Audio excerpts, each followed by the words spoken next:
我们今天来聊一个蛮大的题目。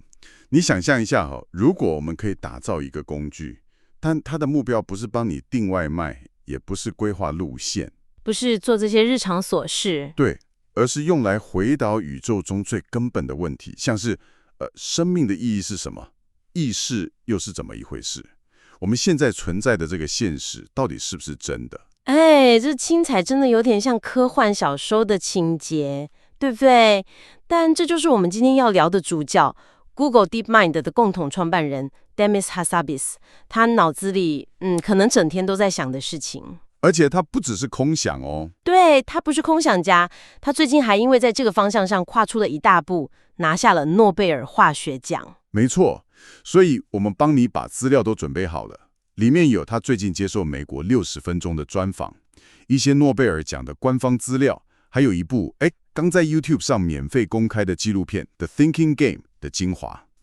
我们今天的任务就是带你一起钻进这位梦想家的大脑，看看他打造出的 AlphaFold 还有 Astra 计划这些惊人的技术背后到底藏着什么样的潜力还有风险。对，所以我们今天就要来聊聊这场 AI 革命说到底跟我们每个人的关系是什么？关系可大了。是啊，从治愈所有疾病的那个美好希望到可能失控的未来，其实都包含在里面了。好，那我们就从头开始吧。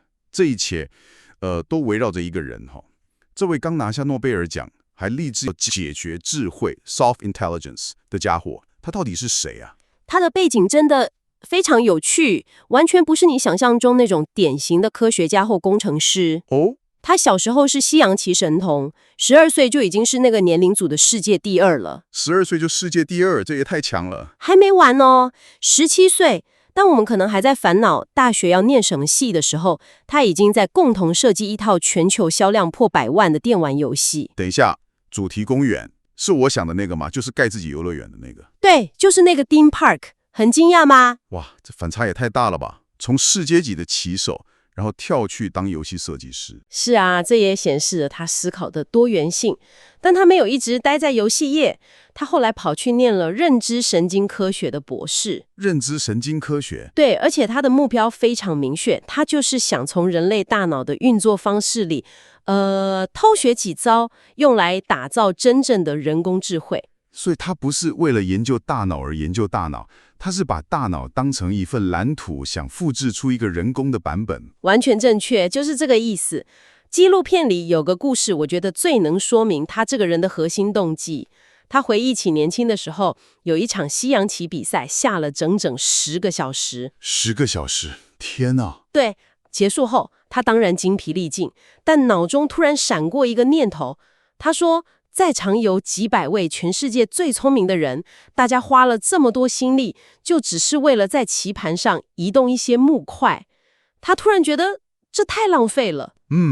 我可以理解那种感觉，有点空虚。他当时就在想，如果能把这些顶尖的脑力全部集合起来，专注在一个真正的问题上，比方说癌症，说不定早就解决了。哇！就是这个想法彻底改变了他的人生方向，所以你会发现他做的所有事情背后都有一个更宏大的哲学目标在驱动他。这也呼应了那个纪录片导演说的，他说这部电影的核心其实是关于 Hassabis 创造这一切背后的那个意图。没错，就是意图。OK， 所以他有了这个解决癌症等级的宏大理想，但理想归理想，现实中要怎么从一个想法走到能解决生物学难题的技术，这中间的路肯定不简单。我想这应该就是从游戏开始的吧。你说对了，他们的核心理念，听起来很狂，就是要用一套演算法来学会所有事情。一套演算法学所有事。对，他们开发了一个叫 DQN 的系统，把它丢去玩好几十种那种很古早的 Atari 游戏，而且完全不给他说明书，就让他自己看着一幕乱世嘛。就是这样。最经典的例子就是那个打砖块 Breakout。一开始 AI 当然玩得很烂，球一直掉，但玩了几百局之后，它不仅学会了要把球往上打，还在没有任何人提示的情况下，自己发现了那个我们小时候都会的无敌大绝招。哦，我知道了，是先在侧边挖一条通道，让球跑去墙壁后面，对不对？没错，然后球就会在上面自己来回反弹，把所有砖块清光。就是那个 AI 自己想出来的，这就是一个很关键的概念，它们叫做涌现能力 （emergent properties）。涌现能力，意思就是说，系统学会了我们没有直接教它的更高级的策略，它不是在模仿，而是在创造。哇 ！AI 自己学会打砖块的制胜秘诀，这听起来很神。但说实话，Atari 游戏规则相对单纯，很多人当时可能会想，这不过是个很厉害的玩具。他们是怎么证明这个技术能处理真正复杂、抽象的人类智慧的？这正是他们接下来要挑战的目标。他们选择了围棋，围棋，一个棋盘上的可能性比宇宙中已知的原子总数还要多的游戏。当时主流 AI 界的看法是，电脑至少还要10年才有可能挑战顶尖的人类棋士。结果他们做到了。对 DeepMind 不怎么认为，结果就是我们都知道的 AlphaGo 战胜了世界棋王李世同。那场比赛后来还被形容是中国 AI 发展的史普尼克时刻，一个警钟，对，一个彻底唤醒国家的警钟。我记得那时候的震撼。但更让我惊讶的是他们下一步，他们没有停在击败人类，而是开发了 AlphaZero。AlphaZero 这个版本更夸张，它完全不学习任何人类的棋谱，就只是跟自己下棋。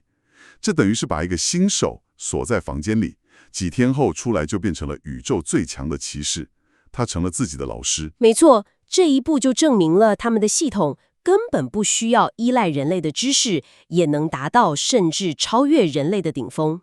而这所有在游戏中累积的技术和信心，最终全部导向了那个被称为生物学界50年来最大的挑战——蛋白质折叠问题。就是它。好，蛋白质折叠，我来试着打个比方，你看这样对不对？这就像你手上有一条超长的乐高积木链，上面有各种不同颜色和形状的砖块。你的任务是要把它折叠成一个非常精确、独一无二的太空船模型，但你完全没有说明书。只要有一个地方折错了，整个模型的功能就报废了。这个比喻非常贴切，而且那条积木链有几百万种可能的折叠方式，但大自然却总能在几乎一瞬间就把它折对，这就是他们要去破解的谜题。所以他们就去挑战了。对，他们第一次参加比赛时，虽然成绩已经是世界最好，但 Hassabis 自己形容那是一个令人谦卑的时刻。令人谦卑。他们发现自己只是在一个全世界都不擅长的问题上做到了最好而已。那个预测的精准度对真正的生物学家来说，帮助还是很有限。所以他们没有满足于当矮子里面的高个子。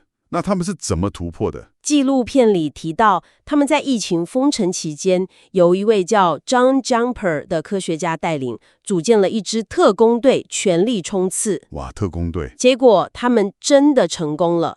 第二次参赛的时候 ，AlphaFold 2的预测精准度达到了原子级别。原子级别，意思就是它的预测跟实验室里做出来的结果几乎没有差别。这项成就最终也为他们赢得了诺贝尔奖。这整个过程听起来就像一部热血电影，但我觉得真正的高潮在后面。你指的应该是他们接下来做的事。对，他们不只是赢了比赛拿了奖，而是把 AI 预测出来的超过2亿个物种的蛋白质结构2亿个，对，全部放上网络，免费对全世界公开。Hassabis 称之为给人类的礼物。等一下，这一点我觉得必须停下来想一下。在一个技术和数据就是金钱的时代，他们基本上是把价值数十亿美元，甚至可能无法估价的研发成果，直接送给了全世界的科学家，连竞争对手都拿得到。对，这在商业世界里几乎是闻所未闻的。没错，但这也完全呼应了你前面提到的，他的动机源自于那个解决癌症的宏大理想，而不是单纯的商业利益。这个举动本身就说明了 DeepMind 的文化核心。现在全球有数百万的研究人员，每天都在用这个资料库来加速药物开发、癌症研究，甚至是解决塑胶污染的酵素设计。AlphaFold 真的改变了生物学。所以 AlphaFold 算是他们兑现承诺的一个里程碑，证明了这个从油气开始的方法论是可行的。那很自然就会让人好奇，既然他们已经能用 AI 解决一个50年的科学难题，那下一步呢？他们的目光现在瞄准了哪里？我猜60分钟的专访应该有提到这点吧？你说对了，他们现在正在进行一个代号 Astra 的计划的专案。这个东西让我们看到了通用人工智慧，也就是 AGI 的雏形。AGI 的雏形。对， Astra 远远不只是一个聊天機器人，它能看也能听。在展访的展示中，他透过手机镜头可以准确辨识出不同画家的作品，像是 Thomas Hart Benton 的《七月天》，或是 El Greco 的《仁爱圣母》。不只是辨识，对吧？我记得他还能做更深入的分析。没错，他能分析画中人物的情绪，甚至为 Edward Hopper 那幅描绘孤独女性的画作《自动贩卖店》编写了一段充满意境的故事，说那是一个思绪不断前行的场景。哇！但最让人惊讶的一个细节是，当记者反复追问他某个问题时， Astra 发出了一声听起来非常像人类感到有点不耐烦的的声音。这个的声音听起来有点毛骨悚然呢。这到底是精心设计的程式让他在特定情况下模仿人类反应，还是他真的感到不耐烦了？这就是大哉问了。Hassabis 自己是怎么看的？我们离真正的 AGI 还有多远？ Hassabis 的预测是未来5到10年内 AGI 就会出现，但他也很诚实地指出，目前的 AI 还缺少3样关键的东西。哪3样？真正的好奇心、想象力还有直觉。现在的系统很会回答问题，但还无法自己提出一个前所未有的全新的科学假说或问题。不过他也相信这项能力很快就会出现，到那时候AI 就不再只是一个回答问题的工具，而是会转变为一个能跟我们一起探索未知的伙伴。从工具变成伙伴，这听起来影响很深远。所以一方面 Hassabis 描绘了一个美好的愿景，他称之为极度富足 Radical Abundance，也就是利用 AI 解决能源、疾病、贫穷这些问题，甚至认为有机会在未来10年内治愈所有疾病。但每次我们谈到 AGI，好像总有另一个但是，那只黑天鹅是什么？是的，他也坦诚了巨大的担忧，主要有2大类。第一是恶意行为者的滥用，比如用 AI 设计更致命的生化武器，或发动大规模网络攻击。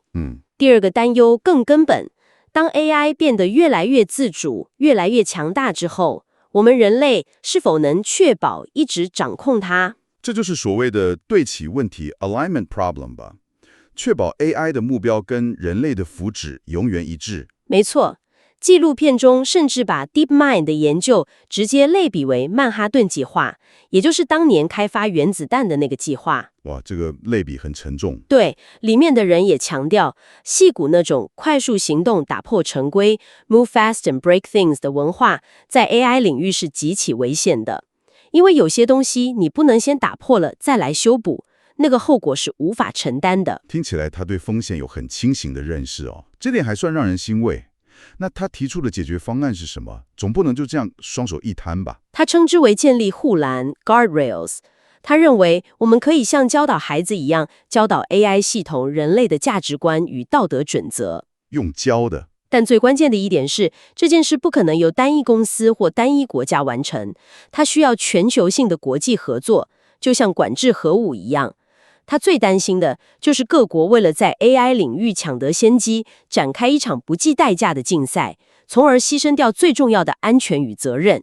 这也为我们每个人抛出了一个很重要的问题：我们到底该如何确保这项可能比核能更强大的技术，最终是为全人类的福祉服务，而不是反过来毁灭我们？这正是当下最重要的课题。那还有一个更哲学的问题：意识，让机器拥有自我意识，是他们的目标吗？ Hassabis 在专访中说，这并非一个明确的目标，但很有可能是达成 AGI 过程中一个无法避免的隐含结果。哦，关于这一点，他提出一个非常有趣的观点，就像未来有一个以 Silic 为基础的机器，表现出所有我们人类认为有意识的行为。他会笑，会哭，会表达爱，我们也永远无法100%确定他内在的感受是否和我们这种碳基生命的感受一样。所以我们可能永远无法真正知道，就有点像哲学上的那个他人心灵问题：我怎么知道你不是一个行为跟我一模一样但没有内心感受的机器人？完全是这个概念。我们之所以相信彼此有意识，不仅仅是因为我们的行为相似，更深层的原因是我们知道彼此的大脑都是由同样的湿软物质 wakeware 构成的。但面对一个完全不同的硬体，这个信任基础就不存在了。所以我们一路看下来，从一位被生命终极问题驱动的梦想家，到一系列从游戏到生物学的惊人技术突破，最终来到了一个同时承诺了乌托邦与巨大风险的未来。没错，纪录片的名字 The Thinking Game， 一场关于思考的游戏，取得实在太贴切了。这一切都始于游戏，但现在这场游戏的赌注已经变成了思考本身的本质，以及我们如何利用一种人造的思考方式来解决人类自己无法解决的最艰巨挑战。最后，我们留给你一个很值得玩味的想法，这个灵感来自60分钟的报道。诺贝尔奖有一个传统，得奖者都要在一本古老的签名册上亲笔签名。Hassabis 和 John Jumper 因为创造了一个 AI， 而在这本册子上留下了他们的名字。